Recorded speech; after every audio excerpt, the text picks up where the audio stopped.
What is up, everybody, and welcome back to another episode of the All Things Liverpool show with me, Anish Dogra. And of course, yes, we've not been had a show for the last couple of weeks or so. Sadly, I think both of us have been a little bit busy, but we are back better than ever. And sadly, though, Liverpool aren't back and better than ever in the last couple of weeks. Well, pretty much this entire season. As we all know, the performances have been subpar to say the least. The results have obviously been really poor, bar a couple in the Champions League, and the whole mood I think right now is obviously gonna be quite low, given where we are, given what we did last season and what we nearly accomplished as well. But at least that means there's a lot of content to produce. There's a lot of things to talk about and to analyze why things are going wrong, and to try and predict what can be done to fix the problems that we're having right now. So with that said, we'll get right into it and begin on the game that happened yesterday afternoon against Arsenal, which was always going to be a very difficult game. I think first and foremost, we should give Arsenal some credit, because for them coming up against Liverpool, it's a bit of a bogey opponent for Arsenal. They haven't beaten us in the league since 2015 in terms of a proper match. I know they beat us in 2020, but by then we had already become champions and Arsenal were playing mid-table football, so neither team really had much to play for in that game. So for Arsenal, this probably was their biggest chance to get a win since 2015 at the Emirates. Of course, they haven't beaten us in Anfield in over a decade, but that record will probably end this season. It wouldn't surprise me at all. So for them, it was a great opportunity, and obviously to go back to the top of the table after City won the day before. Really, really laid down a marker showing that they are there, to go for the title. I still think everyone around football expects Man City to win it, and that's, I think, the mood that I believe, and I think Arsenal themselves think that as well, given how much firepower they have, and with Haaland and his form, and the fact that they are defending champions. They've won it 4 out of the last 5 seasons, and they have that know-how of going for a championship, and have that experience, and of course a lot of quality. But for Arsenal, it's been a wonderful start for them. Other than the Manchester United game, they won every single one. Most of those games very convincingly, and even when games where they weren't so convincing, like against I think Fulham at home, I think there were a couple of other games where they won quite nervously, but they found a way to win, and that's obviously a sign of a championship fighting side. You find a way to win even when you're not particularly at the top of your game. So credit to them, and a great opportunity for them to end that hoodoo, having not won in seven years or so, and go back to the top of the table. And more importantly, really laid down a marker, saying that, okay, we've had a lot of easy opponents so far, and the 2 big tests that Arsenal did have, Man United away, they didn't succeed, and even though they played well, but they still came unstuck. And Tottenham at home, a big game, of course, given what that means to them. But usually they always beat Arsenal or Tottenham at home, and in that fixture, the North London derby, often you'll see the home side wins more often than not. So coming up against Liverpool, a very good team, albeit not in great form. But as the old saying goes, class is permanent, and form is temporary. And we still had a lot of talent on that pitch with Salah, Diaz, Van Dijk, Trent, Thiago in midfield, and Jota and Nunes up top. So there was a lot there to show that we have enough firepower to win the game, and to really show that Arsenal aren't quite to the level that they had been, and that we still have enough in the tank to show that we can compete for the title. But from the get-go, it was something that I had alluded to, just in my mind, thinking that if we aren't at it from the first moment, they're going to rip us apart. And that's exactly what happened 58 seconds in, no less. A goal that is infuriating to see, but not really surprising given how many times you conceded like that this season.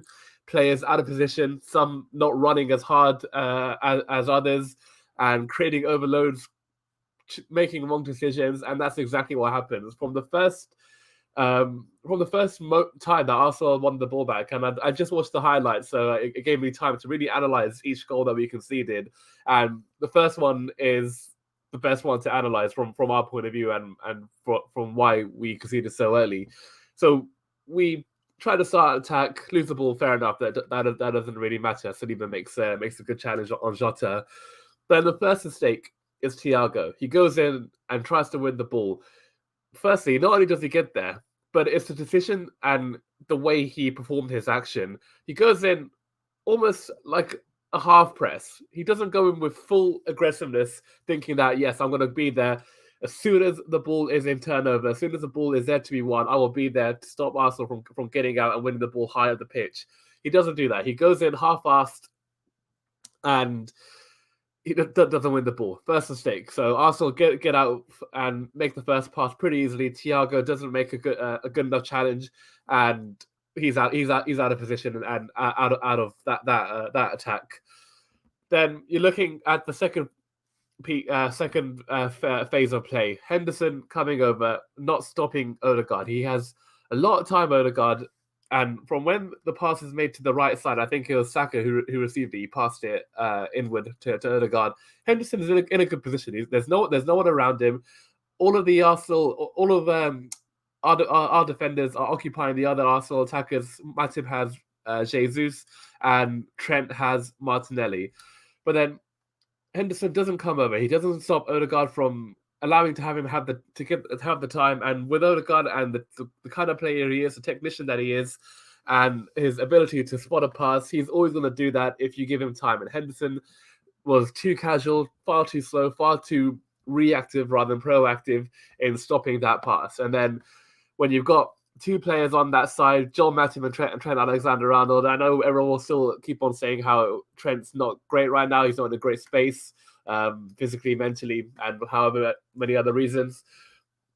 So when you're like that, when your confidence is low, you're bound to not have a great impact in the game, especially from a defensive point of view. And Arsenal get through us easily. They cut us like a hot butter through knife and go 1-0 up within a minute, and 1-0 down again for us. That's now 10 in the last 12 matches. So clearly not just a weird phenomenon, it's a real worry and a trend for every team now. Just attack us from the get-go because you will probably score first. So a terrible first goal to concede. Nothing that I'm surprised anymore, but given how we started the season, and nothing that I think many Liverpool fans were surprised about either. Disappointing in the fact that I was quite excited for the start of the game, given how we played against Rangers. You know, it was a very good performance on Tuesday, the last Tuesday, where we won 2-0 and played very, very well. Kept a clean sheet, of course. I know Rangers weren't the best opposition, and they aren't particularly that good, but it gave me a bit of belief going into the game, think that, okay, we've got a bit of confidence now. We can actually now lay down a marker and get our season going. But that went out the window within a minute. But credit to the players and credit to the attacking foursome. I thought they got us back in the game, and we started to show a bit of dominance and the Liverpool that we all know that can play, and the Liverpool that we have seen for the last 3 or 4 years. And a couple of good moments up until the equaliser. I think for Núñez, he was brilliant on Tuesday against Rangers, deserved to get a goal, was unlucky, but his movement was causing so much problem. And if he kept on playing like that, kept on running in behind, he was going to cause more problems. And that's exactly what happened on yesterday. Nearly caused the equaliser before he scored. Made a great run in behind, and I think if Saliba doesn't get that touch, Ramsdale makes a good save, in fact, to prevent an own goal. Then Diaz has to tap in, and he scores the equaliser. And then Núñez does get the goal in the end. Again, a good forward ball played by Trent. Diaz, Núñez, runners in behind. You know, it's the most basic thing in football, having runners in behind. But if you've got that, then you will never ever be a simple task for the defense. You know, defenders hate players who go in behind them because they have to run towards their own goal and they don't really know where the opposition is, and it just causes so much mayhem. And that's exactly what happened for the equaliser. So a very good goal from us. A little bit lucky. I think Gabriel made the decision to try and cut the ball out. He might have, he might have done better to try and clear that, or made a better judgment call to stay in his position and try and deal with Diaz himself. But lo and behold, we made the most of it and got ourselves level. And then that was the most frustrating moment. I think as soon as we got level at 1-1, Arsenal, they weren't there for the taking, but we were definitely in the ascendancy. If there was ever going to be a second goal in that match from that moment of the equaliser to halftime, it looked more likely that it would be coming from us. We dominated possession, kept control, stopped any kind of counter-attack Arsenal had, defended well in numbers, and were creating good goal scoring opportunities. I won't say anything clear-cut, but there was good movement on and off the ball between that front four, and it looked good. But then another sucker punch, and the second goal is even worse to concede. From your own set piece, Tsimikas swings the ball in. Fair enough, it doesn't come to anything. We're counter-attacked, and just like the first goal, it's individual errors, poor decision making, and nothing that Klopp can do. Like when you set yourself up, even when you're trying to defend a counter attack, you are told what you are meant to do, and you stick to that. You don't try to do anything else. If you do what you are told and they still score, then fair enough, it's on the manager. But I don't think for 1 second Klopp told the players who were defending the counter attack to do what happened on Sunday, and it's cost us another goal. They clear the ball, fair enough. Odegaard gets it, I think, and then Martinelli goes down the wing. Fair enough, Martinelli v Henderson. It was always going to be a tough ask for Hender to do anything, but even if Martinelli beats Henderson, which we all expected he would have, given how much quality he has and pace and skill and all of that, there's still a lot of Arsenal have to do to score that goal. But their task is made so much easier. And I will criticize Trent for this goal, not wholly, because I think, again, there's more to this goal than just what happened in our own box. But if Trent comes over and tries to tackle Martinelli, you have to make that tackle. Simple as that. If you lose that tackle, then you made a terrible, terrible decision to come over when Henderson's got the chance to stop him, at least even prevent the cross from coming in. And even if it does, when it goes into the middle, then Tsimikas has to come over, and then he's got two players there. I think he had Odegaard there, and he has Saka there. And 2v1, we all knew what was going to happen. Saka empty net, 2-1 Arsenal, and a very poor goal to concede. And it was a catalogue of errors with that. Trent coming over, leaving the space at the back. If he doesn't come over, then you got 2v2, and you got a better chance of dealing with the with their counter attack. But again, from a wider picture and looking at that goal with a bigger lens, you have to look at the players who are coming back from that free kick. And there was one big clip that was really, really alarming to watch again, where as soon as Arsenal cleared the ball, and I think when Martinelli receives it, Odegaard is running like Usain Bolt. He's on his bike, he's sprinting 100 miles an hour to make up those numbers in attack, to give Arsenal another chance to score. And even if he doesn't get on the end of it, he's causing problems just by being there, just have that extra body and giving our defenders another person to think about. And when you're looking at Thiago, you're looking at Van Dijk, they are jogging. Matip, in fairness, actually did try to get back and got quite close, but in the end, when he got in that position, it was too late for him to make an impact. And Thiago and Van Dijk both jogging, and that was one of the worst things I had seen all season. That's something that I'd never come to expect from us whatsoever. Us not going full at it. Of course, we can analyze why they weren't going 100 miles an hour when they should have, and I think we will analyze that in just a second. But it's really, really worrying, and it's not a great sight to see. Even more so, I saw Darwin Núñez, our number 9, who shouldn't be doing that at all. That's not his job. He was sprinting, and in the end, he got closer to when Saka was just about to hit the goal than Thiago was. If you look at that goal again, you'll see that Darwin Núñez is closer to his own penalty area than Thiago is. So, dreadful goal to concede right on half-time as well, which is the most annoying thing. You're going in at the break 1-1, you're kind of in the ascendancy. Of course, there was going to be a few problems going into the second half. Diaz came off injured right at towards the end of the first half, and then Trent had to be taken off. He went down a couple of times in the first half as well, and had to be substituted before the second half could get underway. So going down a 2-1 at the break, a really terrible moment again, and giving ourselves all the work to do to try and turn it around and get ourselves a point or even more. And in fairness, we did it. Bobby Firmino coming off of Diaz, and I was thinking that Firmino would have sided this game given his record against Arsenal. He's always scored against them in pretty much every season, and I think his only Premier League hat trick has only ever come against Arsenal.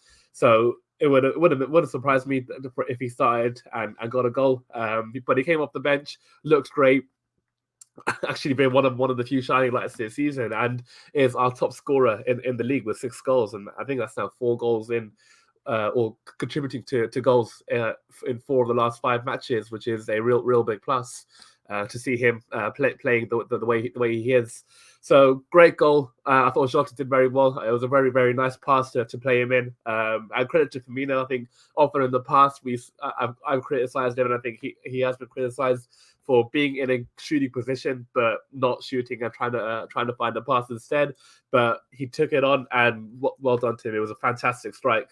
It wasn't one that was so powerful, but it didn't need to be if it was that accurate, and that's exactly what it was. It found the corner beautifully.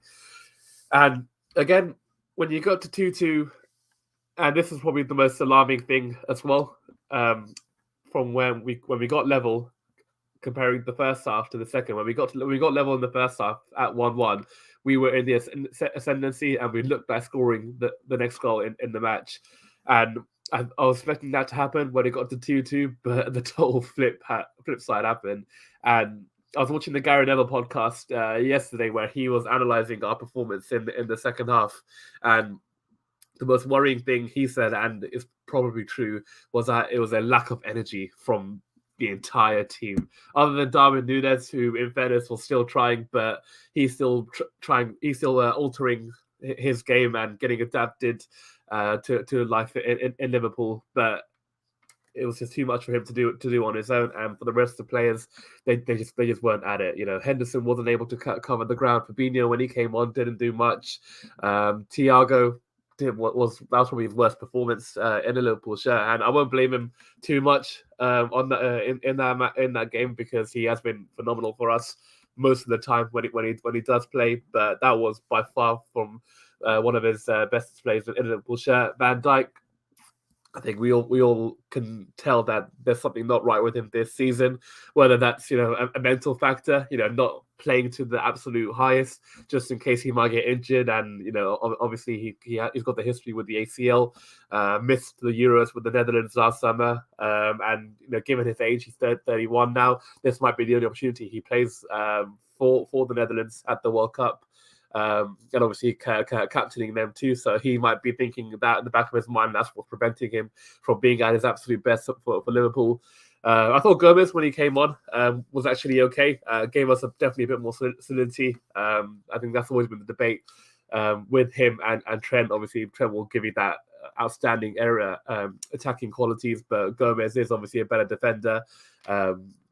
A little bit quicker as well. So, and obviously now given Trent's going to be out for a little while, I think Klopp confirmed it today that he will miss Wednesday's match against Rangers and highly likely against City on Sunday. So Gomez coming in actually didn't do too bad and made us a bit more solid. But from when it got to 2-2, it was just all over the place. Every single person, we were defending in 6s and 7s, scrambling the ball away. And the most comedic moment, obviously in the build up to the third goal, just clearing the ball away, or lack of clearing, really, kicking out 5, 10, 15 yards and not clearing our lines properly. That was, I mean, you could look at it one way. You can look at it in fury, or you can look at it in comedy. And I'd rather look at it in comedy, because at least it makes me a little less angry and a little less disappointed.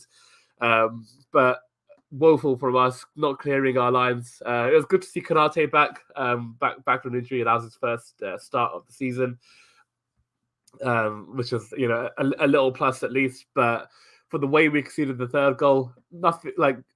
Obviously, the penalty was very contentious, and if it was the other way around, if that was a Liverpool player who went down, I would have wanted to see it given to us. And obviously, Arsenal, it was an Arsenal penalty in this occasion.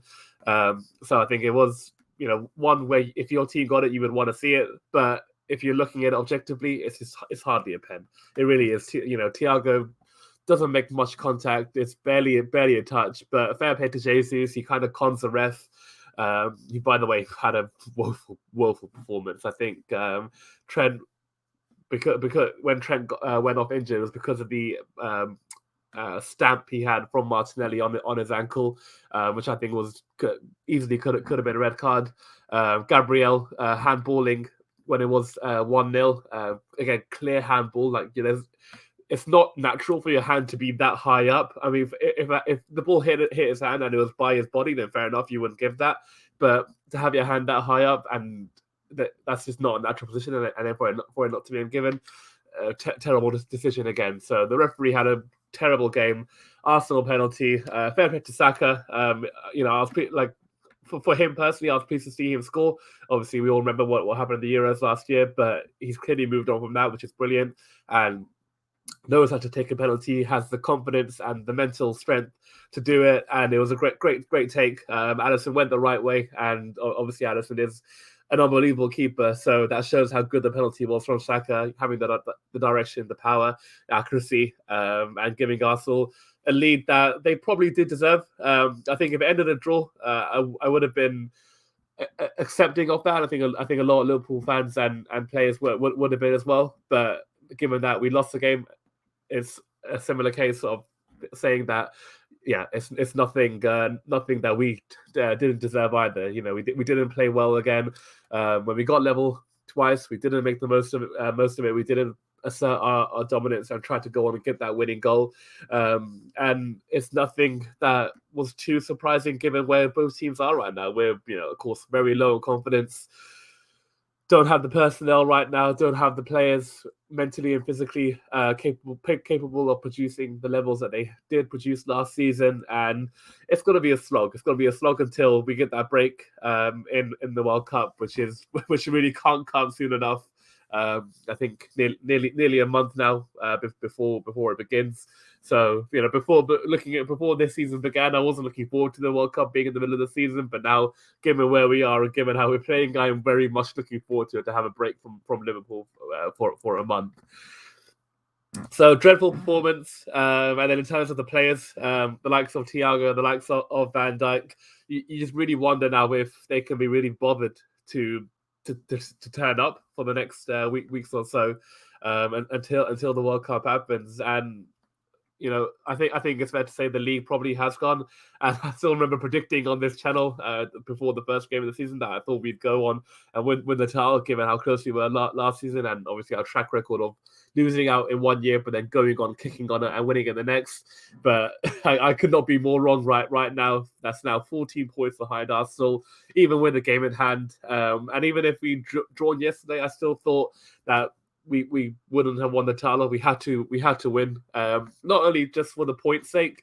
Obviously, it would have meant that we would have gone within 8 points of Arsenal, but more of the fact to show the rest of the league and to show ourselves that we still can compete. We're still there to fight, and we have enough quality in reserve to really go on a run and to start winning games and to mount a title challenge.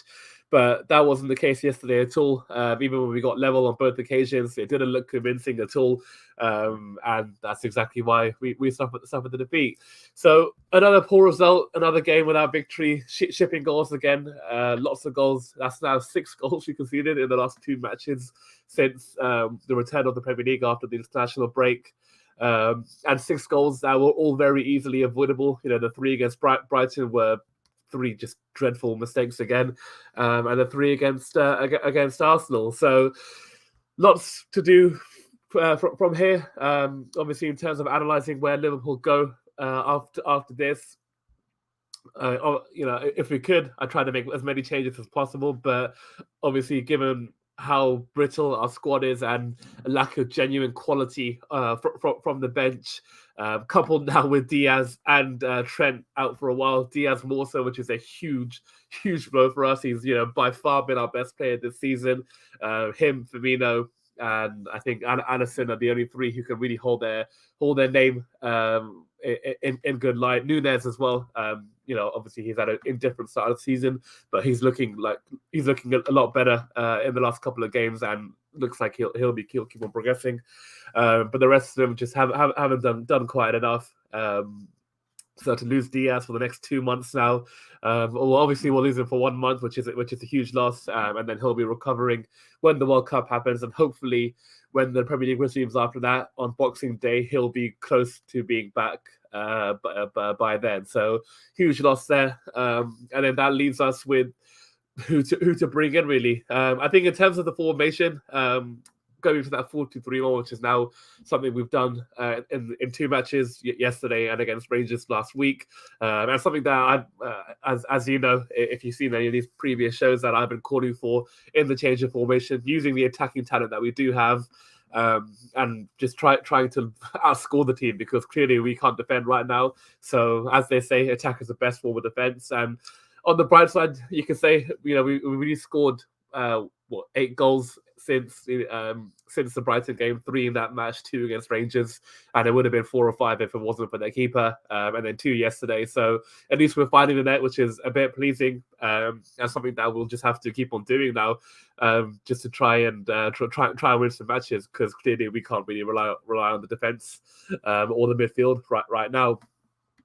But in terms of analysing where Liverpool go, I think the only way is just to really keep on working on the training ground, implementing this formation, implementing the players. Obviously, we will have to see some changes on against Rangers on Wednesday night. Gomez, I think, will definitely start at right back, and I think it'll be likely that Firmino comes in for Diaz, and then Jota will go out to the left. But I still think that we should have more changes. I feel Salah deserves or needs a break away from the team. He hasn't been great this season. I know a couple of weeks ago I said I wasn't worried about his form purely because of that stat with the amount of chances he's created this season. Only De Bruyne has created more, but that stat has only taken it so far. He wasn't particularly good against Brighton last week, wasn't great yesterday, and Tomiyasu, it was a brilliant decision from Arteta, I think we should say, playing a right-sided defender at left back, but it worked brilliantly. He kept Salah quiet hold the whole match, had him in his pocket, and then Klopp had no choice but to take Salah off, because he wasn't getting any luck against him. So fair play to Arteta for making that choice, and to Tomiyasu for that performance. But Salah he needs a break. I think it's as simple as that. Until we're fully firing, and also at the same time, until he can figure out a way to adjust to this new role, because obviously with him, we've seen what he's done for this club, and it's nothing short of legendary status. He is undoubtedly one of the best players in this club's modern history, at least, with the amount of goals he scored, the quality of goals, and the importance of some of them in certain games. But right now, it's not quite working out for him. It's not quite gelling in terms of what he's being asked to do, and maybe we need to revert back to what he was really good at, cutting in from that right channel, getting in goal scoring positions. And when he's been like in those areas, he looks threatening. He looks like the Salah we all know. So decision to make there. Personally, I would actually drop him for this game against Rangers, purely because, with all due respect to Rangers, and even though we're not in a great place right now, Rangers showed a real lack of quality last week. They couldn't pass the ball to save their life, couldn't defend very well. And again, if it wasn't for Alan McGregor, we would have won that game 4 or 5-0. I do expect a much tougher game on Wednesday, especially being at their ground. It will be a brilliant atmosphere, no doubt. And their players will be fired up to really show that they aren't as bad as they were last week. Given obviously our vulnerabilities right now, they want to try and take advantage of that. But if we can play to the similar level we did against Rangers, then we should come away with victory. And I also think it's a chance to rotate the team. I wouldn't mind Elliott coming in, and of course we've seen Elliott a lot in a midfield 3. Personally, I think right now he can't play in that position purely because of what it takes tactically to play in that midfield 3. Being able to track the runners on and off the ball, being aware positionally, knowing what's around you. I don't think he has that right now. Obviously, physically as well. He's quite a small player in terms of his height, which is a really big issue, because we've got Thiago in that midfield, who isn't particularly huge in terms of height. We've had Wijnaldum in there in the past, Lana as well, and they've all done very well, but physically more so. And all those 3 players are a lot stronger than Elliott right now, and that's something Elliot obviously has to work on, and get in the gym and put on some muscle. So if he comes in and plays on that right channel, that's something I wouldn't mind, giving us a little bit of creativity. And he is one where you look as a right winger, as a typical out and out winger, someone who will get balls in the box, which is obviously great for Nunes given how big and strong he is, and being involved in the creating in the creation of the play rather than being a finisher like what Salah is. So I wouldn't mind if Elliot came in, be given a chance to show what he can do, and give Salah a much needed break. In midfield, I think Henderson. He was great against Rangers and put in arguably his best performance of the season, but we didn't see anything like that on Sunday. And for me, he can't start right now. So I'll go with Fabinho back in. Thiago, I think, will start again. Again, purely because of the lack of options. We don't have anyone else right now. I know Curtis Jones is back in training, which is a boost, I guess, just to have another body, but it's a case of right now, one player coming back, another player going. Robertson's obviously back now in full training. I'm not sure if he'll play on Wednesday night, but it's welcome to have him available again, which is great. But then you're looking at midfield. Arthur's out for 3 or 4 months, which is a real woe. You're bringing in a guy to ease our midfield injury crisis, and then the guy you bring in is out injured himself. Again, I'm not surprised. I remember doing a little bit of analysis on him. When he signed for the club and looking at his injury record, so it's not a huge surprise to see him out. And I genuinely wouldn't be surprised if we sent him back in January to Juventus, if he doesn't recover by then and doesn't put in any good displays. So Thiago and Fabinho, I think we'll have to play on Wednesday night, and we'll have to play for the foreseeable future until we can get some more players in. And obviously, getting to January can't soon enough, because the club clearly can't. The club clearly have to know that we cannot go this whole season without players in January, and long-term players, not short-term stopgaps like Arthur, for example. There has to be some players coming in who can fit the bill right now, like Diaz did last January. Came in, was an instant impact, did very, very well, and is, of course, a long-term player for us, a player who we can be relying upon for the next 3, 4, 5 years. So hopefully that will happen in January, particularly with midfielders, and someone, obviously we all know the one person that we all want right now, with Mr. Bellingham, and hopefully he's one of the few names who do come in January, and obviously in the following summer. And then, of course, if you're looking at defense, I would also be looking to make a few changes. I think Tsimikas has been great, and I fully expect him to start on Wednesday night and keep on producing the displays he has been producing. I think he's actually done nothing wrong at all since he's come in for Robbo. In defense, I would actually again take Van Dijk out, because right now, like Salah, not in the right headspace, clearly thinking about other things or adjusting to a different kind of style, or whatever the reason is. But right now, I don't think he's a player that we all know he can be, and we all know he is. But right now, he just isn't the player, isn't what Van Dijk is, and I think he just has to be taken out, at least for a while. So Matip, just keep his place. I've got no problems with that. I think he's been fantastic again this season, and hasn't been majorly at fault, at least for any goal we conceded this season. And Konate, given that he came in on Sunday against Arsenal, got some minutes in the tank. So hopefully now he'll be ready for a first start. And against Rangers, I think it'll be a good game for him. Not so much in terms of the ability of the opponents, because Rangers will be better. Obviously we all know that, but they won't be too much of a test, and that's something that will be great for Konate to have that game, and to get some more minutes in the belt. And then hopefully, if he comes away unscathed and puts in a good display, he'll be ready for Sunday, which I think he definitely has to start on Sunday if he's fully at it. And then at right back, I expect Gomez to start, but again, I wouldn't mind seeing Calvin Ramsey just to switch it up. We haven't seen Calvin Ramsey at all for Liverpool, even in pre-season. He's been injured, since the first day, ever since he walked through the door at the club. So he's been in training now for a little while.